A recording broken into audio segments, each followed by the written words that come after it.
हम अपने जान के दुश्मन को अपनी जान कहते हैं, कि हम अपने जान के दुश्मन को अपनी जान कहते हैं। मोहब्बत की इसी मिट्टी को हिंदुस्तान कहते हैं, हिंदुस्तान कहते हैं।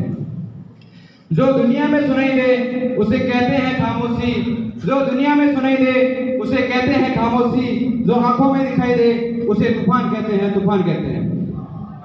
जो ये दीवार का सुराख है साहब, जो ये दीवार का सुराख है, चाइना, अमेरिका, पाकिस्तान साजिशों का हिस्सा है, मगर हम इसे अपने घर का रोशनदान कहते हैं, रोशनदान कहते हैं। परम आदरणीय प्रिंसिपल, शिक्षकगण एवं मेरे प्यारे सहपाठियों, मैं उमराम देश प्रेम राष्ट्र हित के उपलक्ष्य में कुछ विचार प्रकट करना चाहता हूँ।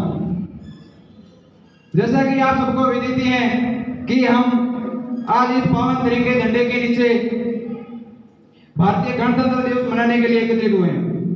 यह एक पर्व ही नहीं, हर भारतवासी के लिए गर्व की बात है।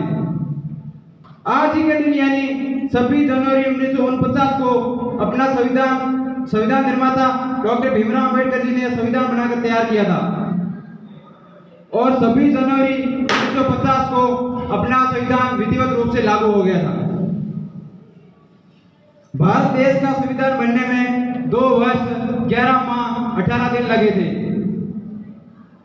गणतंत्र का अर्थ है कि देश की जनता को देश के नेतृत्व के लिए अपने नेताओं को चुनने का अधिकार है, और देश में रह रहे हर भारतवासी के लिए सम्मान का अधिकार है। उन बहादुर स्वतंत्रता सेनानियों के बारे में सोचें जिन्होंने इस देश के लिए अपना सब कुछ न्यौछावर कर दिया था। उनके अटूट ने स्वतंत्रता का मार्ग बनाया, जिससे हम पर उनका कर्तव्य का गहरा ऋण है। लेकिन गणतंत्र दिवस के अतीत को याद करने के बारे में ही नहीं, ये एक वर्तमान को अपनाने और भविष्य के निर्माण के बारे में, ये सपने देखने और ऊंचे लक्ष्य हासिल करने की आजादी है। तो आइए गणतंत्र को केवल झंडों और मिठाइयों के साथ ही नहीं, बल्कि कार्यों के साथ भी मनाइए। आइए संविधान के मूल्यों को कायम रखते हुए जिम्मेदार नागरिक बने। हम एक दूसरे के मतभेदों का सम्मान करें, अपनी विविधता का जश्न मनाएं। आखिरकार भारत विविधता में एकता का देश है।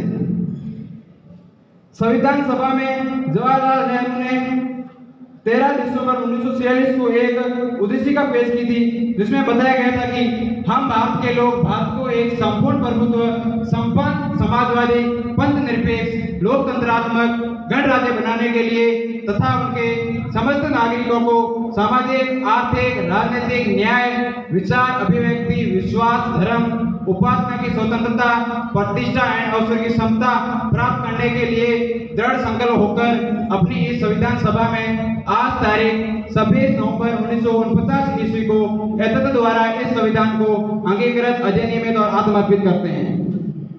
अंत में मैं अपनी वाणी को विराम देते हुए चलो